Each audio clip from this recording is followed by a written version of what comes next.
गवाहियाँ हैं, बुधवार की गवाही है। हम लोग रात में मंगलवार की रात सो रहे थे, सोते सोते वही 2-2:30 बजा होगा, हमारे दीदी का फोन आया। उनकी हालत बहुत खराब हो गई। वो जैसे उठी उनका पूरा शरीर शून्य हो गया। उसके बाद में घबराने लगी कि अब हमारे प्राण निकल रहे हैं। तो वो हमारे पास फोन की कि दुआ करिए आप लोग। हम लोग दुआ कर रहे थे। दुआ करते करते उनको बहुत हालत खराब हो गई। टॉयलेट गई तो हमारे जीजा जी लेके गए, लेकिन वहाँ वो उठ नहीं पाई, वहीं पड़ी रही वो।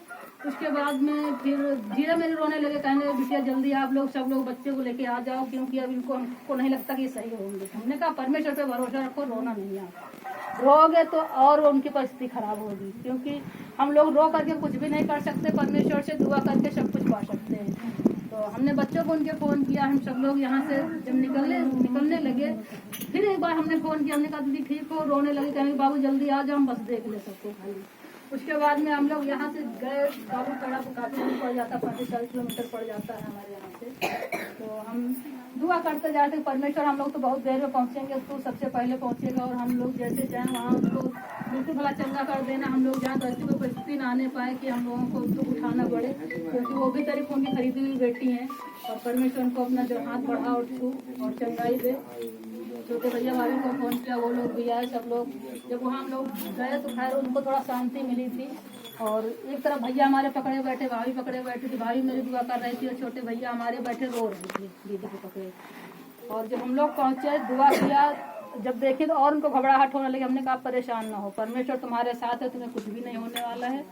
और हम लोग लेकर गए एक जगह, हॉस्पिटल लेके गए। वहाँ वो डॉक्टर ऐसे थे कि वो बड़े नियम संयम के साथ पहले बाहर जाएंगे, फिर हम आएंगे, भैया लौट के हाथ मुंह धुले मंजन कर रहे हैं। तो हमको थोड़ा गुस्सा आया। हमने कहा यहाँ इंसान मर रहा है, हम लोग इनके पास लेके आए। हमने कहा अंकल जी हम लोग शादी विवाह में नहीं जा रहे हैं, पहले आप पेशेंट को देख लीजिए, बाद में अपना नियम संयम करिए। और यहाँ पेशेंट की हालत ख़राब है, आप जो है मंजन कर रहे हो, कुल्ला कर रहे हो, हाथ मुंह धुल रहे हो, वो बाद में कर लेना आप।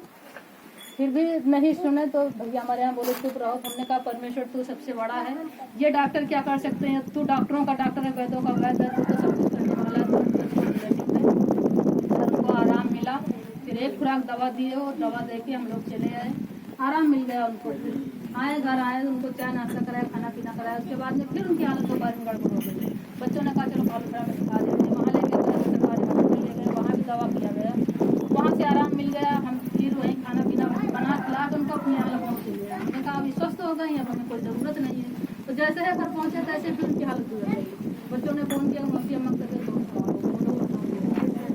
लखनऊ लेकर के आए। भैया भाभी हमारे वहीं थे, सब लोग साथ में आए। फिर उनको लेकर गए हम लोग चर्च, वहाँ जहाँ उनके बच्चे जाते हैं, वहाँ पास पड़ता है, तो वहीं वो बच्चे लेके गए। हमने कहा कहाँ? बोले कि अंकल जी के यहाँ। हम लोग वहाँ गए, वहाँ दुआ हुई उनके लिए, फिर आराम मिला। उसके बाद उनको दवा दिलाया गया।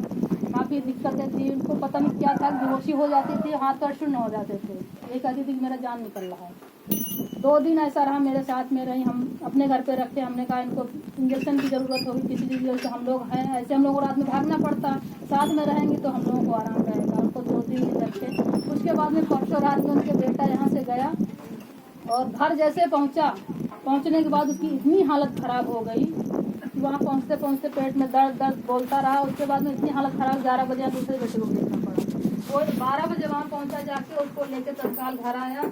जैसे हमारे घर पे वो पहुँचा, वैसे उसको जूड़ी, बुखार, उल्टी, पेट दर्द, घबराहट, बहुत ज़्यादा बेचैनी हो गई। और इतना घबराने लगा, मेरी दीदी रोने लगी। उनकी बीमारी अपनी भूल करके वो बच्चे के पीछे रोने लगी, इतना चिल्लाने लगी। हमने कहा रो नहीं, संतोष रखो थोड़ा, क्योंकि परमेश्वर की बेटी हो, परमेश्वर पे भरोसा रखती हो। हम सब लोगों ने हम इंजेक्शन दिए। इंजेक्शन देने के बाद हम सब ने दुआ किया उसके लिए बैठ करके। खैर आधे घंटे बाद उसको राहत मिली, आराम मिला। फिर दवा खिलाया गया, उल्टी की दवा खिलाई गई। दुआ करते रहे। हमने कहा परमेश्वर हम लोग उपवास में हैं, ऐसा कुछ ना होने पाए कि हम लोग परमेश्वर विश्वास में कम हो जाएं, बल्कि हम विश्वास में और मजबूत हो जाएं। क्योंकि मेरा उपवास रखना व्यर्थ न जाने पाए। परमेश्वर हम लोग उपवास में हैं और हम लोगों की दुआएं खाली नहीं जानी चाहिए। ऐसे विश्वास में हमने दुआ किया। परमेश्वर का धन्यवाद देते हैं। उनकी एक बहू का मुकदमा चल रहा था, हम लोग उसके लिए दुआ कर रहे थे। वो इतना पंचायत सब कुछ हो रहा था, गए भी थे, लेकिन वो कभी नहीं आई, आने का कहा ही नहीं। और उस दिन जैसे सुना तबीयत खराब है, अपने आप से दौड़ के आई घर। उस दिन आई, रात भर रुक के दूसरे दिन चली गई। उसके बाद में कल फिर वो आपको आई वहीं से। हम लोगों ने कहा जब आई गई हो तो घर में रहो आराम से। कहते हो केस चल रहा है, केस फाइनल हो जाए तब आएंगे। तो हमने कहा केस तुम्हारा फाइनल होने से क्या फायदा, जब आ गई हो तो अपने घर में रहो। उसके बाद में हमने कहा तुम्हारे लिए है, वो भी बहू गांव गई साथ में, उनके दूसरी बहू वो भी गांव ज्यादा नहीं जाती थी, बीमार किसी को नहीं देखती थी, वो भी सब बहुएं उनकी सेवा कर रही। तो हम परमेश्वर का धन्यवाद देते हैं। परमेश्वर से जब उम्मीद लगा के हम कुछ मांगते हैं तो परमेश्वर उम्मीदों खाई नहीं जाता बल्कि और आशीषित करता है। परमेश्वर का हम धन्यवाद देते हैं।